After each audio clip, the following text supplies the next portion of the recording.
would prefer to be secret now. I don't think I should have to be out there. There's nothing owed to the world where I have to come out and say, I am X, I am Y. I mean, no one needs to do that. It is my right not to say I did something. If I release a paper that actually benefits people, why do I have to actually take credit for it? Why do I? Why is there intrinsic value in Bitcoin? Why should people invest in it rather than speculate? Well, we think that Bitcoin is like gold 2.0. So whatever the reasons, your reasons for investing in gold, whether it's scarce, durability, portability, fungibility, we think that Bitcoin matches or beats gold across the board in all of those categories. It's actually not scarce, it's fixed. You can send it around like you send an email. It's a lot harder to do that with bars of gold. So the market cap right now of Bitcoin is 300 billion. The market cap of gold is 6 trillion. We think that Bitcoin disrupts gold. We've been saying this since the market cap was 1 billion in Bitcoin. We're 300 times more correct today, and we think that there's a chance we'll be 20 times more correct from here on out. What the hell is Bitcoin? So Bitcoin is, thanks to the invention of Bitcoin, for the very first time in the entire history of the world, any human being can now send and receive any amount of money with any other human being anywhere on the planet instantly, basically for free. You don't have to get permission from a bank, you don't have to get permission from a corporation, you don't have to get permission from a government.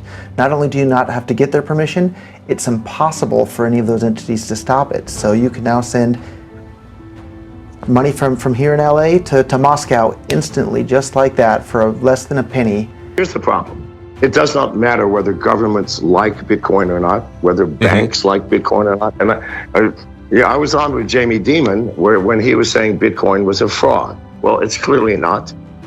Jamie Dimon is head of America's largest bank. Obviously, he's frightened. All banks are frightened. In 5 years' time, we will have no banks because everybody with a Bitcoin wallet will be its own bank. I can do wire transfers or the equivalent. I can do the equivalent of writing checks. Everything that a bank can do, my wallet can do.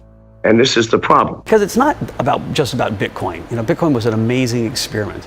It was an amazing revolution in lots of ways. It was a revolution in cryptography, a revolution in economics. Can you create this currency with a fixed supply? And then there was Ethereum that really is an architecture to build on top of, almost like a public utility. But the real revolution is this revolution of decentralized world, decentralized living, right? Bitcoin is the ecosystem of digital money or digital store wealth.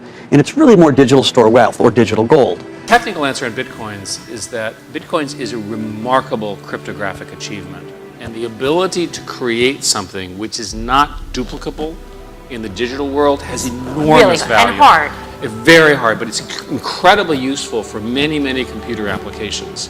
So without commenting on whether the Bitcoins will get regulated, because you're the expert, not, and you guys are the expert, not me, the Bitcoin architecture, literally the ability of having these ledgers that can't be replicated, is an amazing advance, and lots of people will build businesses on top of it. Honestly, I'm not that big fan of Bitcoins. But I pay special attention to the cashless society, blockchain technology. Bitcoin, the thing I want to know is that what value, what things that the Bitcoin can bring to the society. But behind the Bitcoin, the technology itself, really very powerful. So my job and Alibaba Alipay's job is trying to making sure that we will move, the world will move into a cashless society. The society can make everybody equal, make everybody inclusive to get the money they need, and making sure it's sustainable, inclusive, and transparent. I hate corruption. I don't have opportunity, it's okay. But I don't want somebody through dirty way take away my opportunity. This is why we want a cashless society. But Bitcoin, we watch it very carefully. I will not say I'm a fan of Bitcoins. I'm always also as curious as you are. And I don't think I'm expert on that. I don't pretend I know. There's one thing that I want to share with all of you one day when you do business or do whatever. If you don't know, it's not shameful. But if you don't know, but you pretend you know, it is very shameful. I don't know about Bitcoins. If you ask what are the things where there's, what's very charismatic and that people are not paying enough attention to, I think there are these pockets in biotech that I find like that. The one other one that I've been looking at a lot more have been the cryptocurrencies, and while I'm skeptical of most of them, I do think people are a little bit are maybe underestimating Bitcoin specifically, because it's like a reserve form of money. It's like gold, and it's just a store of value. You don't actually need to use it to make payments. And it's been, there's about $70 billion worth of Bitcoin in the world. There's $9 trillion worth of gold. And if Bitcoin ends up being the cyber equivalent of gold, it has a great potential left. So it's a very different kind of thing from what people in Silicon Valley normally focus on. Companies, not algorithms or protocols. But this may be one exception that's very underestimated. Well, people question it, and I know there's been so much debate about Bitcoin, but they question it because what is it based on? I mean, you see that the dollar is based on, the trust of the Treasury, the trust of the U.S. government. What is Bitcoin based on? Well, the argument it's based on the security of the map, which tells you that it can never be diluted by a government. It can't be hacked. And it's a form of money that's absolutely that's secure in an absolute way. Of course, you could ask the same questions about gold. That's why I used the gold analogy. You could say, what is gold based on? Why is gold valuable? Well, it's a tangible asset, though, gold. It's a tangible asset, but it's also hard to mine. So if it was easy to mine gold, then it wouldn't be that valuable because we would just have way more gold. So Bitcoin is also, it's mineable like gold. It's hard to mine. It's actually harder to mine than gold. And so in that sense, it's more constrained.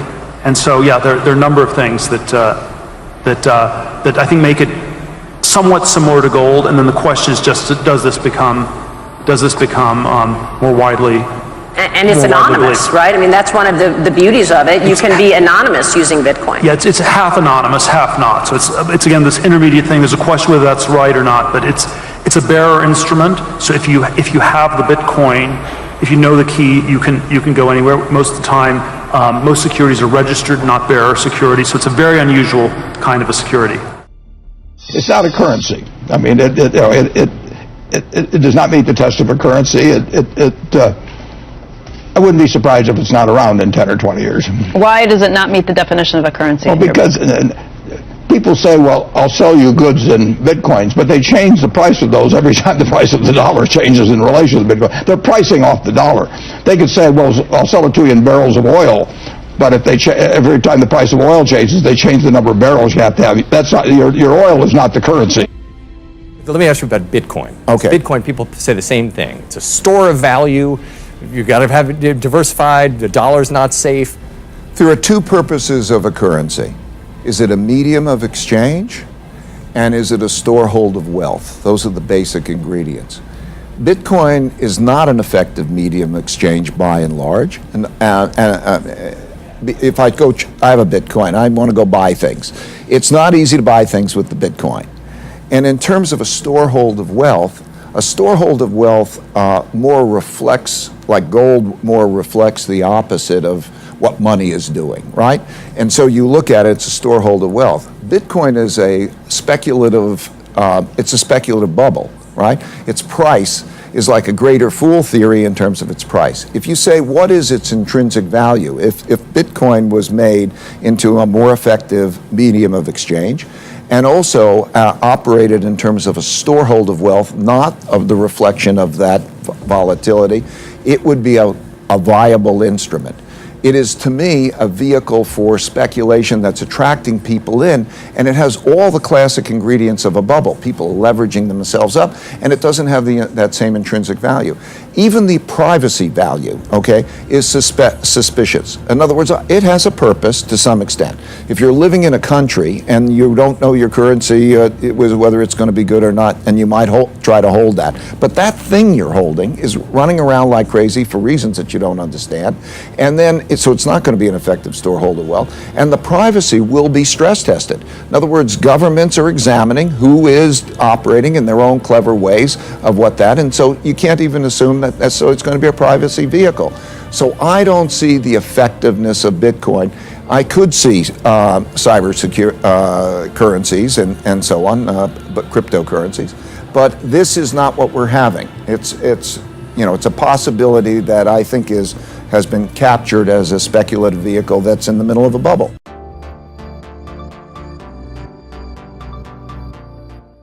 Joining me today is the first investor in Bitcoin.com, Blockchain.com, and several other cryptocurrency websites, who's also a libertarian, an individualist, and a peace advocate. Roger Ver, welcome to the Rubin Report. Thanks for having me on.